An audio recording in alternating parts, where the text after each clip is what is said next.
Baiklah, perkenalkan nama saya Jerry Saputra Sidaputar dengan NIM 52412300022. Saya berasal dari kelas Teknik Elektro E. Dalam kesempatan kali ini saya ingin menyelesaikan tugas saya, yaitu tugas dari mata kuliah Praktek Dasar Elektronika yang diampu oleh Bapak Eka Dodi. Jadi pada tugas kali ini mahasiswa disuruh untuk mengerjakan 5 soal yang telah diberikan.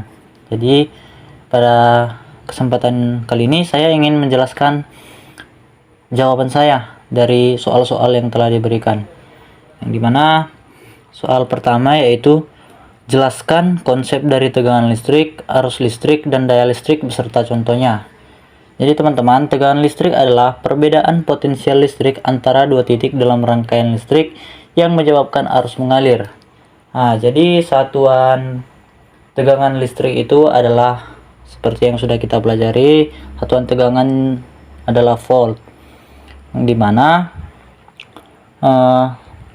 dalam tegangan kemungkinan yang terjadi pada tegangan listrik adalah tegangan jatuh dan tegangan naik. Jadi teman-teman, tegangan jatuh terjadi apabila potensial dipandang dari terminal lebih rendah ke yang tinggi, dan tegangan naik terjadi apabila potensial dipandang dari terminal lebih tinggi ke terminal lebih rendah. Jadi untuk lebih memahami, jadi rangkaian listrik sederhana itu dapat dibuat bila sebuah lampu yang dihubungkan dengan sumber potensial listrik berupa baterai. Dan kita bisa membuat sebuah rangkaian sederhana dengan menggunakan tegangan, yaitu dengan menggunakan baterai dan juga lampu. Jadi untuk contoh tegangan itu adalah bisa kita katakan baterai sebagai contohnya. Dan selanjutnya arus listrik. Jadi arus listrik adalah aliran muatan listrik yang bergerak melalui konduktor. Jadi satuan arus listrik itu adalah ampere. Jadi muatan listrik dibawa oleh partikel bermuatan, sehingga arus listrik adalah aliran partikel muatan. Partikel yang bergerak disebut elektron, dan dalam konduktor yang berbeda mungkin jenis partikel yang berbeda. Di sirkuit listrik, pembawa muatan seringkali elektron yang bergerak melalui kawat. Dalam elektrolit, pembawa muatan adalah ion, dan dalam gas terionisasi plasma adalah ion dan elektron. Jadi contoh arus listrik yang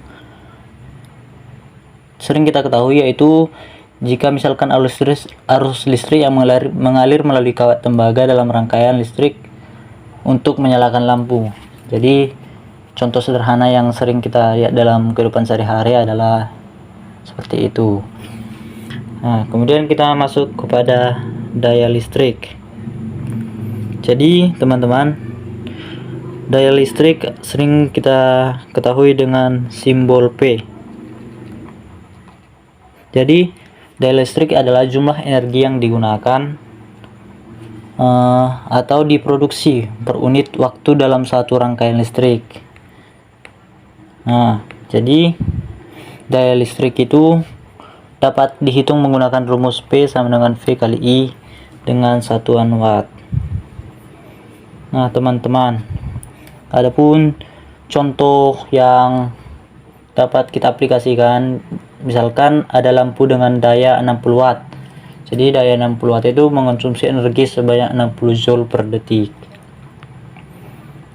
Jadi nilai daya listrik umumnya dicantumkan pada labar pelayaran listrik untuk menunjukkan besarnya energi yang dibutuhkan oleh perangkat listrik untuk dapat bekerja tiap satuan waktu. Kemudian kita lanjut kepada soal yang kedua, dimana pada soal kedua ditanyakan jelaskan perbedaan sumber tegangan listrik dan sumber arus listrik. Jadi menurut yang sudah saya pelajari, sumber tegangan listrik itu menyediakan tegangan yang stabil dan konstan. Arus yang mengalir tergantung pada nilai resistansi yang terhubung. Jadi tidak bisa saja tegangan itu pada sebuah rangkaian itu dapat berubah-ubah. Jadi sumber tegangan yang sering digunakan dalam rangkaian yaitu memerlukan tegangan tetap seperti rangkaian elektronik sederhana. Contoh dari sumber tegangan listrik itu contohnya baterai, sumber daya DC, dan generator. Sedangkan sumber arus listrik adalah perangkat yang menyediakan arus konstan dan biasanya digunakan dalam rangkaian dengan kebutuhan arus tertentu. Contoh, regulator arus, sumber arus konstan dalam rangkaian pengisian baterai.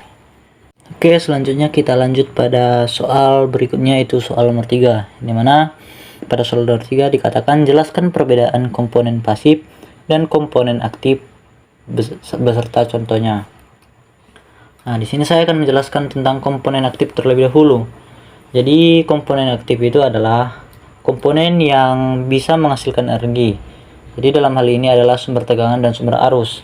Jadi komponen aktif bisa menghasilkan atau mengubah energi dengan membutuhkan sumber energi eksternal untuk bisa berfungsi. Jadi mereka bisa mengontrol aliran energi dalam sistem seperti penguat sinyal atau sumber daya. Jadi contoh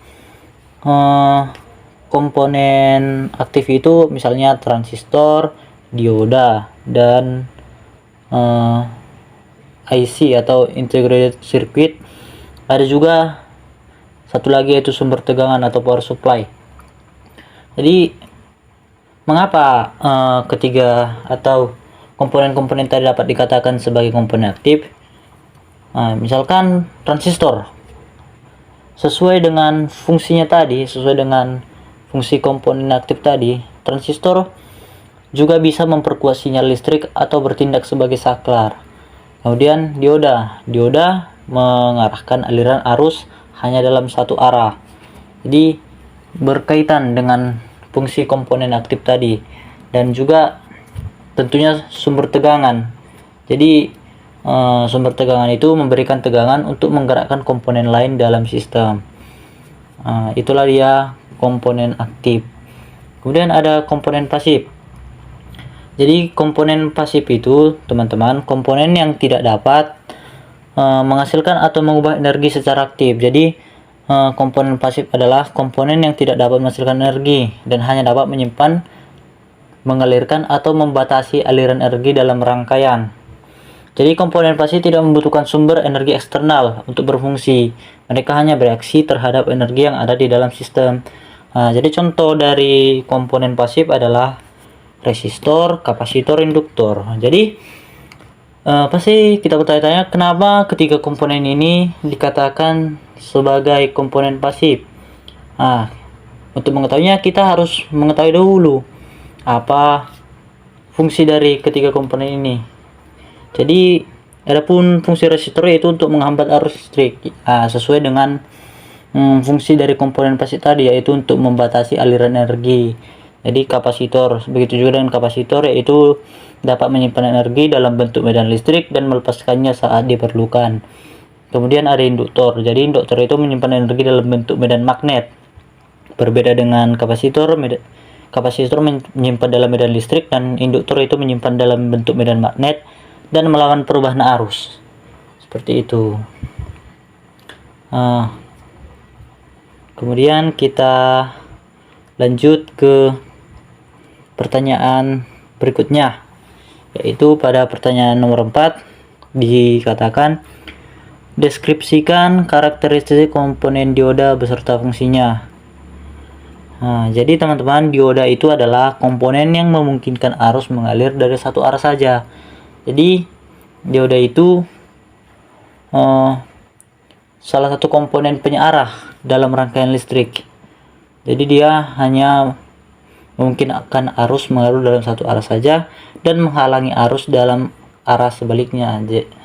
Jadi jika dalam sebuah rangkaian terdapat dioda dan terdapat arus yang berlawanan dioda, dia akan menghalangi arus untuk masuk. Karena sesuai dengan fungsinya, dioda itu hanya untuk memungkinkan arus mengalir dalam satu arah. Jadi dalam dioda itu memiliki dua terminal, yaitu anoda dan katoda. Jadi untuk lebih memperjelas, fungsi dioda itu biasanya digunakan untuk mengubah arus bolak-balik atau AC menjadi arus arah atau DC. Jadi jika dalam suatu rangkaian terdapat rangkaian AC atau rangkaian bolak-balik, jika kita ingin mengubahnya menjadi arus arah atau DC, kita dapat menggunakan dioda. Selain itu, dioda juga digunakan untuk perlindungan rangkaian dari arus balik dan sebagai elemen dalam rangkaian penyearah. Kemudian saya akan lanjut kepada pertanyaan kelima, yaitu tentang deskripsikan karakteristik komponen transistor beserta fungsinya.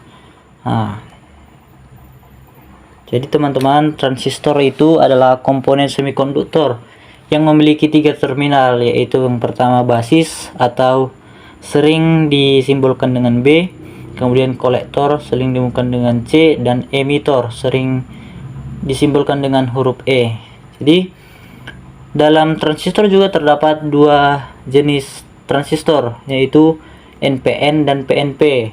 Apa itu NPN? Yaitu NPN itu transistor yang diawali dengan negatif, positif, dan diakhiri lagi di negatif. Sedangkan PNP itu diawali dari positif, kemudian lanjut ke negatif, dan diakhiri dengan positif, seperti itu. Jadi untuk apa sih transistor itu di dalam rangkaian? Jadi transistor itu berfungsi sebagai penguat sinyal. Jadi jika dalam suatu rangkaian, transistor itu dapat digunakan sebagai penguat sinyal, dapat juga untuk mengendalikan arus dalam rangkaian, dan berfungsi sebagai saklar dalam rangkaian digital. Jadi dalam rangkaian, jika sebuah rangkaian memerlukan sebuah saklar, dapat digunakan sebuah transistor untuk menjadi sebuah saklar, seperti itu.